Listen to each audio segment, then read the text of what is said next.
मोहतरम नाज़रीन, दोबारा आपका इस्तकबाल है प्रोग्राम फ़ज़ाइल अमाल में। तज़किरा चल रहा है माफ़ करने का नबवी अंदाज। माँ आयशा रज़ियल्लाहु ताला अन्हा बयान करती हैं कि नबी सल्लल्लाहु अलैहि वसल्लम अपनी ज़ात के लिए कभी भी किसी से बदला नहीं लेते। सही मुस्लिम किताबुल फ़ज़ाइल किताब नंबर 43 हदीस नंबर 2328। मा ज़रब रसूलुल्लाह सल्लल्लाहु अलैहि वसल्लम शैअन क़त्तु, कि रसूलुल्लाह सल्लल्लाहु अलैहि वसल्लम ने किसी को नहीं मारा, न किसी औरत को मारा और न किसी नौकर को मारा। यानी आपने अपनी किसी बीवी को भी नहीं मारा और किसी नौकर को भी नहीं मारा, लेकिन जहां अल्लाह का कानून तोड़ा जाता तो आप उससे सख्ती से निमटते। आइए नबी सल्लल्लाहु अलैहि वसल्लम के माफ करने का एक अंदाज, एक वाकया और आपको मैं बतलाता हूं, आपके सामने जिक्र करता हूं। सही बुखारी किताबुल अदब किताब नंबर 78 बाब नंबर 68 बाब तबस्सुम व ज़हिक हदीस नंबर 6088। एक वाकया है, अनस बिन मालिक रज़ियल्लाहु ताला अन्हु कहते हैं कि नबी सल्लल्लाहु अलैहि वसल्लम पर एक चादर थी, सख्त किस्म की चादर थी, आप पहने हुए थे। इतने में एक देहाती आया, चादर जो आपके गर्दन पे लटकी हुई थी, चादर समेत इतनी सख्ती से खींचा कि चादर के निशानात आपके गर्दन पर आ गए। जब जतन शदीदा, बहुत सख्ती से खींचा, चादर को उसने तान दी। फिर उसके बाद वो देहाती कहने लगा, मुरली, ए नबी हुक्म दीजिए आप, जो आपके पास माल है कि मुझे दिया जाए। गौर कीजिए, एक चादर आपके ऊपर पड़ी हो और कोई आदमी चादर समेत आपके गर्दन को सख्ती के साथ दबाए तो क्या आप उसको छोड़ देंगे? और वो आदमी ने सख्ती के साथ हुक्म दिया कि आप हुक्म दीजिए मेरे लिए कि जो माल आपके पास रखा हुआ मुझे दिया जाए। नबी सल्लल्लाहु अलैहि वसल्लम ने एक नजर देखी उसकी तरफ और मुस्कुराने लगे। क्या अंदाज था! चादर से गर्दन को लिपटा गया, तकलीफ पहुंचाई गई। अनस बिन मालिक रज़ियल्लाहु ताला अन्हु कहते हैं कि गर्दन पे निशानात नजर आए चादर के, लेकिन नबी ने देखा और मुस्कुराकर छोड़ दिया और हुक्म दिया कि इस आदमी को माल में से दे दिया जाए। एक अंदाज ये भी था नबी सल्लल्लाहु अलैहि वसल्लम का। आइए मैं आपको एक वाकया और सुनाता हूं। गज़वा उहुद का वाकया है। सही मुस्लिम किताबुल जिहाद किताब नंबर 32 बाब नंबर 37 बाब ग़ज़वत उहुद हदीस नंबर 1792। नबी सल्लल्लाहु अलैहि वसल्लम के दांत तोड़ दिए गए हैं, दांत टूट गए आपके, लहू लहान हो गए आप, दांत टूट गए, लहू लहान हो गए, सामने वालों ने आपको तकलीफ दी, उसके बाद भी आप क्या करते हैं? क्या कर रहे हैं? गौर कीजिए। अगर हमें कोई तकलीफ दे तो हम क्या करते हैं? रब्बिग़फ़िर लिक़ौमी फ़इन्नहुम ला यअलमून, ऐ मेरे रब, मेरी इस कौम को माफ फरमा क्योंकि ये लोग नहीं जानते। एक वाकया और मैं आपको सुनाता हूं, काफी अहम वाकया है, वो इबरत का मकाम है। जो लोग नबी सल्लल्लाहु अलैहि वसल्लम पर तनकीद करते हैं, जो लोग नबी सल्लल्लाहु अलैहि वसल्लम को दहशतगर्द कहते हैं या दहशतगर्दों का इमाम मानते हैं, उन्हें समझना चाहिए, उन्हें गौर करना चाहिए कि नबी सल्लल्लाहु अलैहि वसल्लम की जिंदगी तो हमेशा ऐसी गुजरी है कि अगर किसी ने उसको तकलीफ दी तो कभी अपनी जात के लिए उन्होंने बदला नहीं लिया। आइए ताइफ का वाकया सुना दूं आपको। जब मक्का वालों ने आपकी बात नहीं मानी, तौहीद की तरफ नहीं आए, चंद लोग ही आए थे, तो आप दावत व तबलीग के सिलसिले में ताइफ चले गए। ये वाकया है सही मुस्लिम में किताबुल जिहाद किताब नंबर 32 बाब नंबर 39 हदीस नंबर 1795। ताइफ गए, ताइफ वालों ने आपकी बात नहीं मानी। ठीक है भाई, हम आपके पास आए, आप हमारी बात नहीं मानने, कोई हरज की बात नहीं, हमें जाने दीजिए। आपकी बात नहीं मानी, इतने ही पर बस नहीं किया, बल्कि आपके पीछे गुंडों को लगा दिया। उस गुंडों ने क्या काम किया? आप पर पत्थर बरसाए। इस जुमले पर गौर कीजिए कि जो लोग दावत व तबलीग का काम करते हैं, लोग उसे बेवकूफ कहेंगे, लोग उसे मारेंगे, लोग उसे लहू लहान करेंगे, लोग उसे तकलीफ देंगे। तो जो लोग तकलीफों को बर्दाश्त करते हैं वो पैगंबराना काम कर रहे हैं, क्योंकि अल्लाह ताला हर एक से पैगंबरों वाला काम नहीं लेता है। पैगंबर लोग दुनिया के सबसे नेक लोग होते हैं और तमाम लोगों की तकलीफ बर्दाश्त करने वाले होते हैं। पैगंबर लोग ही ऐसे हैं जिसको अल्लाह ताला बहुत ज्यादा आजमाता है, लेकिन इस आजमाइश के बदले जन्नत में भी उनका ऊंचा मकाम रखा है। ताइफ वालों ने जब नबी सल्लल्लाहु अलैहि वसल्लम को परेशान किया, मारा, जिस्म से खून निकलने लगा, आप लहू लहान हो गए। आए, वहां से निकलकर एक जगह कर्न साल अब कहा जाता, वहां बैठे, पहाड़ का फरिश्ता आपके पास आया और कहने लगा, अल्लाह ताला ने वो तमाम चीजें देख ली है और अल्लाह ने मुझे भेजा है। अगर आप चाहते हैं, इनशेता अतवक्त अलैहिमुल अखशबैन, कि अगर आप चाहते हैं तो मैं इन लोगों को दो पहाड़ों के बीच में रखूं और पीस दूं। अगर हमें कोई मारता کوئی پریشان کرتا، کوئی لہو لہان کرتا تو ہم کیا جواب دیتے؟ وہ تو نبی کا انداز تھا، وہ نبی رحمت تھے، ہر ایک کے لیے رحمت بن کر آئے۔ ہمارے اندر وہ صفت کیوں نہیں پائی جا رہی؟ کیوں نہیں دوسروں کو معاف کرتے ہیں؟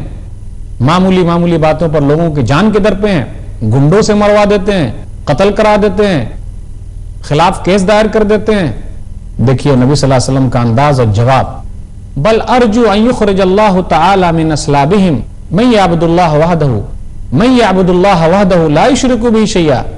مجھے امید ہے کہ اللہ تعالیٰ ان کی نسل میں سے نکالے گا جو لوگ ایک اللہ کو ماننے والے ہوں گے اور اللہ کے ساتھ کسی کو شریک نہ کریں گے۔ گالیاں کھائی، مار کھائے، جسم کو لہو لہان کیا اور دعائیں دے رہے ہیں۔ غور کیجئے، مار کھانے کے بعد دعائیں دینے والا نبی کو لوگ دہشت گرد کہتے ہیں، اور جو لوگ دوسروں کو مار رہے ہیں، دوسروں کو پریشان کر رہے ہیں، انسانوں کو قتل کرنے والے، بچوں کو قتل کرنے والے، بوڑھوں کو قتل کرنے والے، عورتوں کی عزت سے کھیلنے والے، ان کی عزت و آبرو کو لوٹنے والے، پیٹ کو چاک کر کے بچوں کو نیزے پر اچھالنے والے دہشت گرد نہیں ہے؟ کیا انصاف کا پیمانہ یہی ہے؟ افسوس، نبی کی رحمت ہم اور آپ نہیں سمجھ رہے ہیں، ان کے معاف کرنے کے انداز کو ہم اور آپ نہیں سمجھ پا رہے ہیں۔ حافظ جالندھری نے کہا تھا، دعا مانگی الہی قوم کو چشم بصیرت دے، الہی رحم کر ان پر انہیں نور ہدایت دے، جہالت ہی نے رکھا ہے صداقت کے خلاف ان کو، بیچارے بے خبر انجان ہے، کر دے معاف ان کو، فراخ ہمتوں کو روشنی دے ان کے سینوں کو، کنارے پر لگا دے ڈوبنے والے سفینوں کو، الہی فضل کر کوہ سارے طائف کے مکینوں پر، الہی پھول برسا پتھر والی زمینوں پر۔ پتھر کھائے، دعائیں دی، نبی کا انداز تھا۔ آئیے میں آپ کو نبی کا ایک انداز اور بھی سناتا چلوں، وہ انبیاؤں کا انداز ہوتا ہے۔ یوسف علیہ السلام کو آپ اچھی طریقے سے جانتے ہیں، ان کے بھائیوں نے ان کے خلاف کیا سازشیں کی تھی، بھائیوں نے کنویں میں ڈالا، پریشان کیا۔ آج کل اگر ہمارا بھائی ہمارے خلاف کچھ کرے تو ہم اسے سیدھا قتل کروا دیتے، بہن کچھ کرے قتل کروا دیتے، معاف کرنے کا جذبہ ہے ہی نہیں۔ ہمارے درمیان بھائیوں سے جو تعلقات خراب ہیں بہت زیادہ ہے، رشتہ داروں کے ساتھ ہمارے تعلقات بہت بگڑے ہوئے ہیں۔ یوسف علیہ السلام نے ان تمام بھائیوں کو معاف کیا، جملے پر غور کیجئے، اور پھر وہی انداز نبی صلی اللہ علیہ وسلم بھی اپناتے ہیں۔ سورہ یوسف آپ اچھی طریقے سے جانتے ہیں، سورہ یوسف سورہ نمبر 12 آیت نمبر 92، لا تثریب علیکم اليوم، آج کے دن کچھ بھی سرزنش نہیں ہے، تمام بھائی موجود ہیں، چاہتے تو تمام بھائیوں کو وہ قتل کروا سکتے تھے، ان کے پاس 10 بھائی تھے، 10 بھائیوں کو قتل کروا سکتے تھے، میرے ان بھائیوں نے میرے خلاف سازش کی تو میں ان کو مروا دوں، ہم اور آپ کرتے ہیں نا ایسا، لیکن انہوں نے معاف کر دیا۔ تو یہ معاف کرنا نبوی انداز ہوتا ہے، نبی لوگوں کا کام ہے۔ ہم اور آپ کیا کرتے ہیں، ابے تو نے معاف کر دیا تو گھٹیا آدمی، ہار مان گیا۔ جی نہیں، آپ کے اخلاق بلند ہوتے ہیں، اللہ تعالیٰ اس کے بدلے آپ کو بہت زیادہ دینے والا ہے، جو میں حدیث آپ کو بیان کروں گا ابھی آگے چل کے۔ تو بات چل رہی تھی کہ یوسف علیہ السلام نے اپنے بھائیوں کو معاف کر دیا اور کہا آج کے دن کچھ بھی سرزنش نہیں ہے، اللہ تعالیٰ تم کو معاف فرمائے گا، وہ رحم کرنے والا ہے۔ آئیے نبی صلی اللہ علیہ وسلم کے معاف کرنے کا انداز ایک اور بتاؤں، ایک واقعہ اور یاد دلاؤں جو سب سے اہم ہے۔ فتح مکہ کا موقع ہے، سن 8 ہجری میں، تمام لوگ موجود ہیں، ان دشمنان اسلام موجود ہیں جنہوں نے نبی صلی اللہ علیہ وسلم کو تکلیف دی تھی۔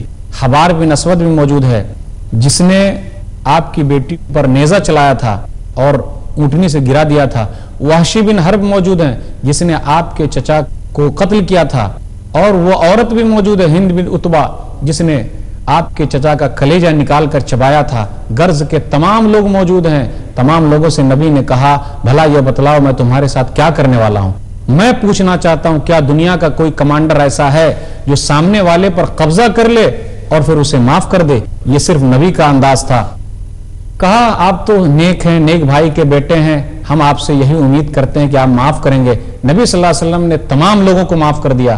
دنیا کا کوئی کمانڈر ایسا نہیں ہے جو سب پر قبضہ کر لے پھر اس کے بعد معاف کر دے۔ وہ پیارے نبی صلی اللہ علیہ وسلم کا انداز تھا، تو دنیا کے لیے رحمت بن کر آئے۔ آپ نے کبھی بھی اپنی ذات کے لیے بدلہ نہیں لیا، ظالم سے لیا ظلم کا بدلہ نہ کسی وقت، مارا بھی تو اخلاق کی تلوار سے مارا۔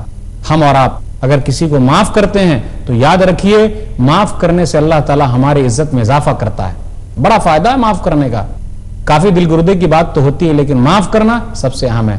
सही मुस्लिम किताब अल बिर वसिला किताब नंबर 45 बाब नंबर 19 बाब इस्तिहबाबिल अफ़्व व तवाज़ु हदीस नंबर 2588 मा नक़सत सदक़तुन मिन मालिन कि सदका करने से माल कम नहीं होगा। वमा ज़ादल्लाहु अब्दन बिअफ़्विन इल्ला इज़्ज़न, और अल्लाह ताला उस आदमी को जो माफ कर देता है उसकी इज्जत में इजाफा करता है। वमा तवाज़ा अहदुन लिल्लाह इल्ला रफ़अहुल्लाह, जो अल्लाह के लिए तवाज़ो इख्तियार करता है, अपनी खाकसारी दिखाता, कहता मैं क्या हूं, कुछ भी नहीं हूं, ये तो अल्लाह का करम है, तो अल्लाह ताला उनके दर्जात को बुलंद करता है, लोगों के दरमियान उसकी इज्जत को बढ़ाता है। तो याद रखिए, अगर आप माफ करते हैं तो अल्लाह ताला आपको इज्जत देता है। वो जुमले को भूल जाइए कि माफ करने से लोग बोलेंगे कि अरे वो हार मान गया, बिल्कुल नहीं, अल्लाह ताला के नजदीक आपका मकाम व मर्तबा बहुत ज्यादा है। ये था माफ करने का नबवी अंदाज। हमें यह दर्श मिलता है कि हम भी लोगों को माफ करें। यहां तक नबी ने कहा कि तुम अपने नौकरों को 70 मरतबा माफ करो, क्यों नहीं माफ करते हो? माफ करो, अल्लाह ताला माफ करने वाला है। अगर हुदूद भी कायम करने वाली बात आ जाए तो कानून के दायरे से पहले पहले ही माफ कर दो तो बेहतर है। अगर कानून के दायरे में आ गए तो वो लोग पकड़ लिए जाएंगे। इसलिए लोगों को माफ किया जाए, करीबी रिश्तेदारों को माफ किया जाए, भाइयों को माफ किया जाए, जिसने जुल्म किया उसको माफ किया जाए, अल्लाह ताला इज्जत देगा। अल्लाह ताला से दुआ है कि अल्लाह ताला हम लोगों के अंदर ये सिफत पैदा कर दे। आमीन। व आखिरु दावाना अल्हम्दुलिल्लाहि रब्बिल आलमीन व सल्लल्लाहु अला नबियिना मुहम्मद व आलिहि व सहबिहि अजमाइन। वस्सलामु अलैकुम व रहमतुल्लाहि व बरकातुहू।